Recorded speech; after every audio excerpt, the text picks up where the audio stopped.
لوگوں کے درد کو بھی سمجھ۔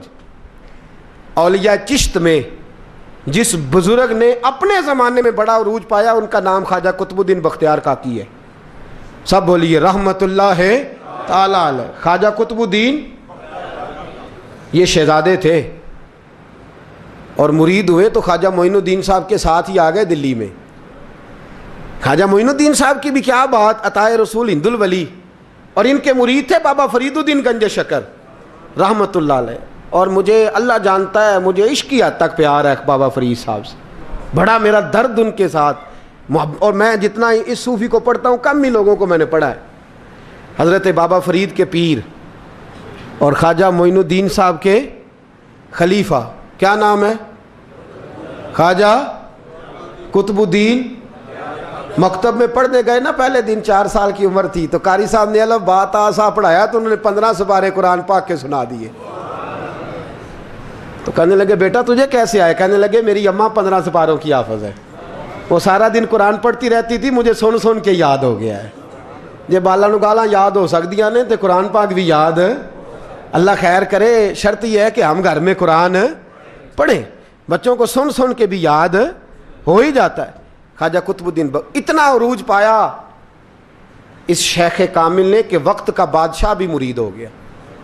سلطان شمس الدین التمش مرید تھا، دلی کا بادشاہ بھی مرید تھا، اجمیر کا بادشاہ خواجہ معین الدین صاحب کا مرید نہیں ہوا،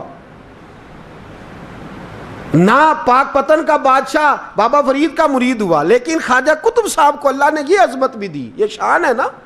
اگرچہ صدقہ سارا خواجہ معین الدین کے قدموں کا ہی تھا، لیکن دلی کا بادشاہ مرید ہوا، اور اتنا اعلیٰ مرید ہوا کہ جب خواجہ قطب الدین صاحب کا وصال ہوا تو 3 شرطیں لگائی تھی۔ فرمایا میرا جنازہ وہ پڑھائے، جب سے توبہ کیا پھر اس کا سینے بد حرام کے لیے نہ کھلا ہو، اور جب سے توبہ کیا پھر لقمہ حرام اس کے گلے سے نہ گزرا ہو، اور جب سے توبہ کیا پھر کبھی نماز تہجد بھی قضا۔ بڑے بڑے صوفی میری طرح کے گردن جھکا کے کھڑے ہو گئے۔ 7ویں صف سے دلی کا بادشاہ نکل آیا، کہنے لگا پیرا ساری زندگی میں نے پردہ داری سے عبادت کی تھی، تو جاتی دفعہ مجھے بے نقاب کر گیا ہے۔ اتنا بڑا انہوں نے شخص تیار، اور حال یہ تھا لوگ کہتے ہیں کہ فلانا آدمی امیر آدمی ہے تو حضرت صاحب کا تعلق پیر صاحب کا تعلق زیادہ ہے، تو اس کی عمارت نہ دیکھ، کبھی کبھی اس کی پرہیزگاری بھی دیکھ، اس کی خدمت گزاری بھی دیکھ۔ خواجہ قطب الدین صاحب پہ بھی الزام لگتے رہے۔ ایک الزام یہ بھی لگا کہ قریب چلے گئے۔ ہوا کیا، جب بادشاہ مرید ہوا تو کہنے لگا حضرت جی میں نے بادشاہی نہیں کرنی، میں نے اب خانقاہ میں رہنا ہے۔ تو فرمایا بیٹا تو چھوڑ دے گا تو کوئی ظالم بیٹھ جائے گا، تو حضور پھر کیا حکم ہے؟ فرمانے لگے تو نے کرنی ہے۔ تو کہا حضور آپ وہ کہاں ہوتے ہیں، میں کہاں ہوتا ہوں، دل ہی نہیں لگتا۔ تو آپ فرمانے لگے میں ڈیرا اٹھا کے تیرے قریب لے آتا ہوں۔ خواجہ صاحب 1 کلومیٹر کے فاصلے پر ڈیرا اٹھا کے لے آئے۔ فرمانے لگے میں تیری تربیت کرتا رہوں گا، تو مخلوق کا بھلا کرتے رہنا۔ صلی اللہ علیہ، تو حضور کی امت کا اللہ اکبر۔ وہ قریب، اس وقت بھی لوگوں نے بڑی باتیں کی کہ دیکھو جی بادشاہ تھا نا تو پیر صاحب ہی نیڑے آ گئے۔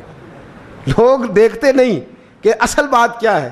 خیر وقت گزر گیا، بادشاہی مرید ہو گیا، تو پھر دلی سارے میں اسلام، اتنا عدل انصاف، ہندوؤں کو بات پسند نہ آئی، انہوں نے کچھ مسلمان خرید لیے۔ سلطان شمس الدین التمش بیٹھا ہے دربار میں، جاگ رہے ہیں نا آپ لوگ؟ سب کہیے صلی اللہ علیہ۔ بڑی غور سے سننے والی بات۔ ایک دن سلطان شمس الدین تمش دربار میں بیٹھا ہے، قاضی عدالت بھی بیٹھے ہیں، مقدمات سنے جا رہے ہیں، باہر سے رونے کی آواز آنے لگی، چیخنے چلانے کی، بی بی بیان کر رہی۔ کیا ہو گیا کیا ہو گیا؟ وہ ٹال لگے ہوتے تھے بادشاہوں کے، وہ بجنے لگے، زور ہونے لگا۔ بادشاہ نے کہا اس فریادی کو جلدی بلاؤ۔ وہ اندر عورت آئی تو چیخ چیخ کے رو رو کے اس نے اپنے کپڑے پھاڑ پھاڑ کے، برا حال، 2 مہینے کا بچہ، لوگ اس کی آہو زاری پر اس کی طرف متوجہ، بی بی کیا ہوا، پانی پلاؤ بٹھاؤ، یہ کیا ہو گیا؟ کہنے لگی لٹ گئی، عزت برباد ہو گئی، تباہ کر دی گئی۔ میں کیا ہوا؟ کہنے لگی بادشاہ ایک شخص میرا غیر شرعی خامند بنا، پھر مجھے حمل ہوا، پھر میری گود میں یہ بچہ ہے 2 مہینے کا، اب گئی ہوں تو وہ کہتا ہے کہ میرا تو تیرے سے تعلق ہی کوئی نہیں۔ بادشاہ کہنے لگے یہ سلطان شمس الدین تمش کی جگہ ہے، اور میں نے رسول اللہ صلی اللہ علیہ وسلم کے دین کے مطابق حکومت استوار کی ہے. کون ہے جو تیرے ساتھ؟ ابھی گردن نہ کاٹ دوں گا, بات کر کون ہے. کہنے لگی تو کچھ بھی نہیں کرے گا, کوئی کچھ نہیں کر سکتا. لوگ کلمے چھوڑ کے بیٹھ گئے, توجہ ادھر ہو گئی. پراپوگنڈے بڑا اثر کرتے ہیں معاشرے پہ. رنگ ایسا عجیب ہے, انداز ایسا عجیب ہے. فرمایا بات تو کر. اس عورت کی آواز گونجی تو حالات ہی خراب ہو گئے. کہنے لگی بادشاہ حوصلہ پیدا کر سننے کا. کہا تو بات کر. کہنے لگی میرے گود میں جو بچہ ہے یہ قطب الدین بختیار کاکی کا ہے, یہ تیرے پیر کی ناجائز اولاد ہے. اٹھاؤ, پروفیسر سلیم چشتی نے پی ایچ ڈی کی ہے, وہ لکھ رہے ہیں اس واقعے کو. تیرے پیر کا ناجائز بچہ ہے. ہاتھ کانپنے لگے بادشاہ کے. کہنے لگے یا اللہ کبھی تو قیامت برپا کر دے تو معاملہ ٹھیک ہو جائے, میں تیری زبان کھینچ دوں گا تیری گر. تو نے بات کیسے کی؟ کہنے لگی میں نے کہا تھا نا تیرے اندر حوصلہ نہیں, میری عزت تار تار ہو گئی اور تو پیر بچا رہا ہے. اللہ اکبر. سلطان شمس الدین تمش آسمان کی طرف دیکھ کے کہنے لگے مولا مجھ مجرم کو جس کی برکت سے اٹھا کے تو نے مسجد میں پہنچایا, آج مجھے تو نے کس امتحان میں ڈال دیا؟ یہ کیا رنگ تو نے زندگی کا بنایا ہے. کہنے لگی بلا اسے, اڑاب گردن. اللہ اکبر. خواجہ قطب الدین بختیار کاکی, ذرا اس جگہ پہ اپنے آپ کو کھڑا کر کے دیکھ میرے دوست. جو شخص دلی کے بازار میں نکلے تو دکانیں بند ہو جائیں, عورتیں گھروں میں گھس جائیں, جس کے نام پر چرچے ہوں دین کے, وہ شخص لاٹھی ٹکاتا ٹکاتا. عرس منانے آسان ہے, ڈھول ڈمکے کر کے گھروں کو جانا آسان ہے, پر ذرا ان کی راہوں کا مسافر تو بن انہوں نے انداز کیا اختیار کیا. حضرت خواجہ قطب الدین بختیار کاکی, خبر پھیل گئی. اتنی شہرت پاکیزگی کی نہیں ہوئی تھی جتنی اس جرم کی ہوئی. لاٹھی ٹکاتے ٹکاتے جب پہنچے نا بادشاہ کے دربار میں, بادشاہ اٹھنے لگا, قاضی اٹھنے لگا, لوگ اٹھنے لگے, تو قطب الدین بختیار کاکی کی آنکھوں میں آنسو آئے. مانے لگے بیٹو بیٹھ جاؤ, آج میں پیر بن کے نہیں آیا, میں مجرم بن کے آیا.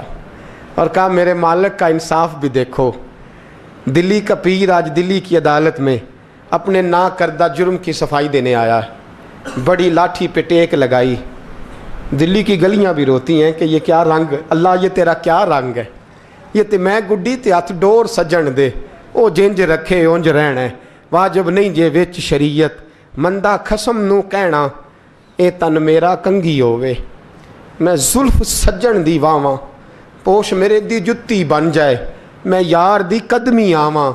مارو مارو مینو مار مکاؤ, کوئی یوزر نہ پیش لے آواں, جے سونا ہی میرے دکھ وچ راضی, جے سونا ہی میرے دکھ وچ راضی, تے میں سکھ نو چلے ڈاواں. پر یار فریدا کدی بل پہ سونا, یار فریدا جے کدی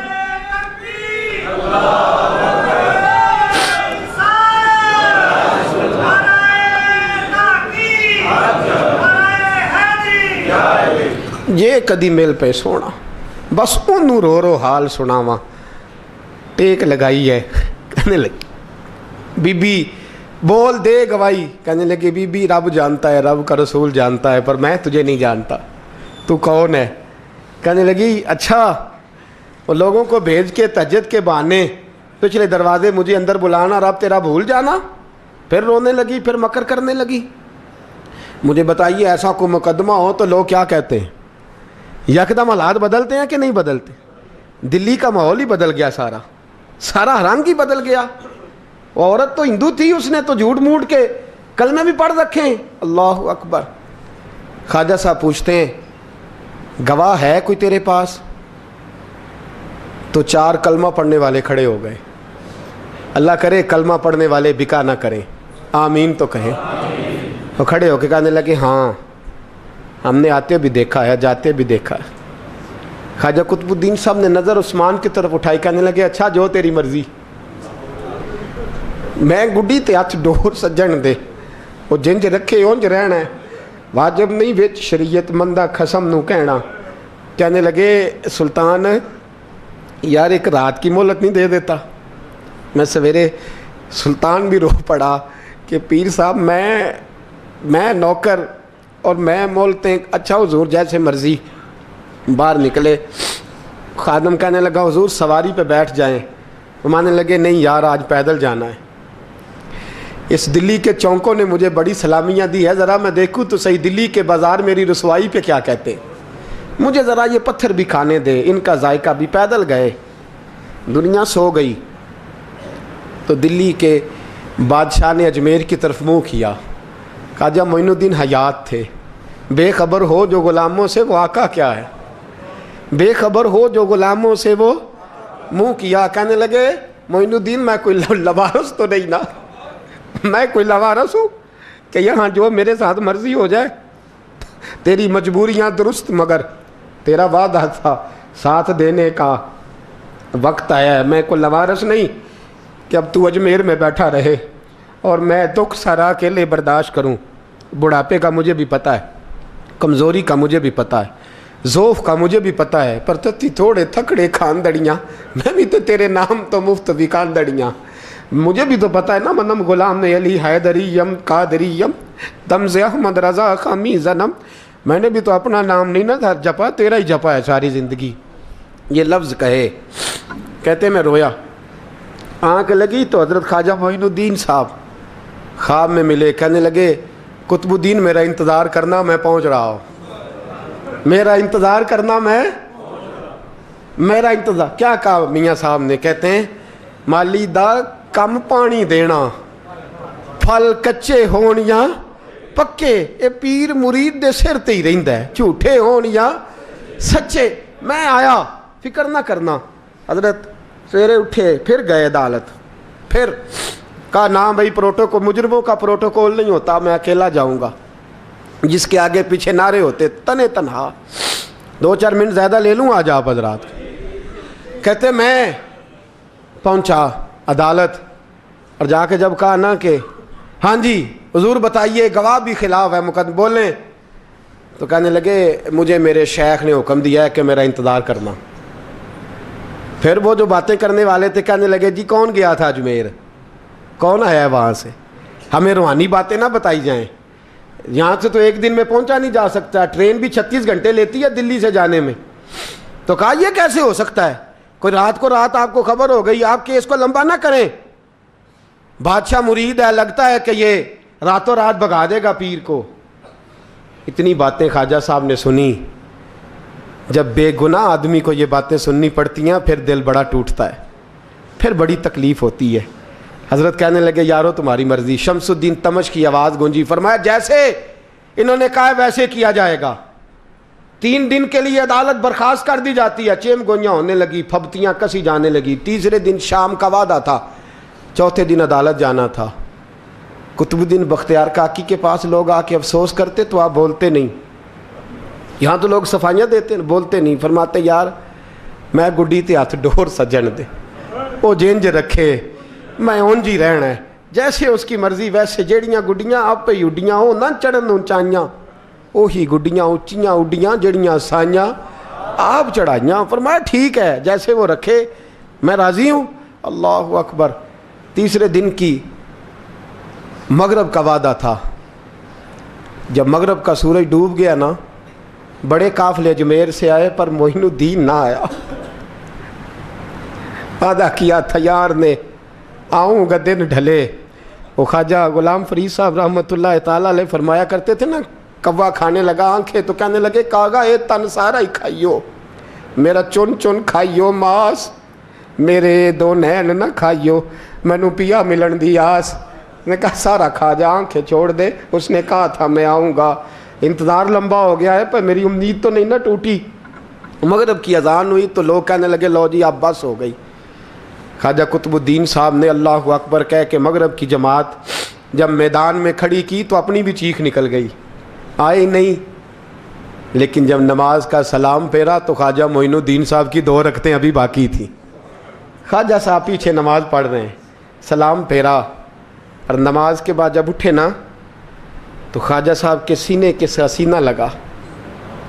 تو کہا حضرت جی میں شہزادہ تھا, آپ نے کہا تھا خشک روٹی کھانا تو میں نے خشک کی کھائی ہے, آپ نے کہا تھا فاقے کرنا تو میں نے کیے ہیں, آپ نے کہا وطن واپس نہیں جانا تو میں نہیں گیا.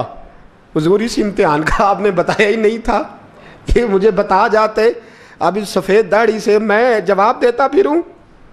خواجہ معین الدین صاحب نے جھٹکا, پیچھے ہٹ, تو زیادہ عزت والا ہے کہ یوسف زیادہ عزت والا تھا؟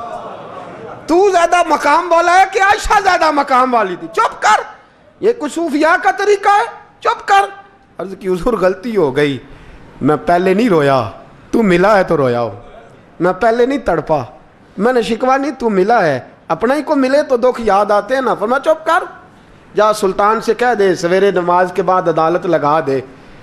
سویرے جب عدالت لگی نا تو خواجہ معین الدین صاحب بازو پکڑا خواجہ قطب صاحب کا, نکلے تو دیکھا لائنیں لگی ہیں, مجمع لگا ہے, آنکھوں میں آنسو آ گئے. کہا حضور آپ کیوں روتے ہیں؟ فرمایا میرا دل تھا لوگ میرے کتب کی شان دیکھنے آئے, یہ کتنے بدبخت ہیں, میرے کتب کی رسوائی دیکھنے آئے. کتنے نالائق ہیں, رسوائی دیکھنے اتنے آئے ہیں, شان دیکھنے آتے ہی نہیں. اللہ اکبر. جب میدان لگا خواجہ صاحب پہنچے, عورت کو کہنے لگی اللہ سے ڈر جا, وقت تھوڑا ہے, تو مر جائے گی. کہنے لگی مجھے داستانیں نہ سنائیں. قاضی صاحب سے کہنے لگے قاضی صاحب آپ حقیقت حال سے آگاہ ہیں, خیال کریں. کہنے لگے خواجہ صاحب دلیلیں نہ دیں, گواہ لائیں, واز نہ کریں. خواجہ صاحب رحمۃ اللہ علیہ کہنے لگے گواہوں کو بلاؤ. گواہ آئے تو خواجہ معین الدین صاحب نے نظر, تم ہو میرے کتب پر, میرے کتب کے جرم کے گواہ. ان کی زبانیں کانپنے لگیں, ہاتھ کانپنے لگے. میں بولتے کیوں نہیں؟ جب ان کی نظریں جھکی تو بادشاہ کہنے لگا اگر اب تم نے گواہی نہ دی تو تمہیں میں مجرم بنا کے 80 کوڑے ماروں گا. کہنے لگا جی دیکھا ہے, جی دیکھا ہے ہم نے تہجد کے وقت.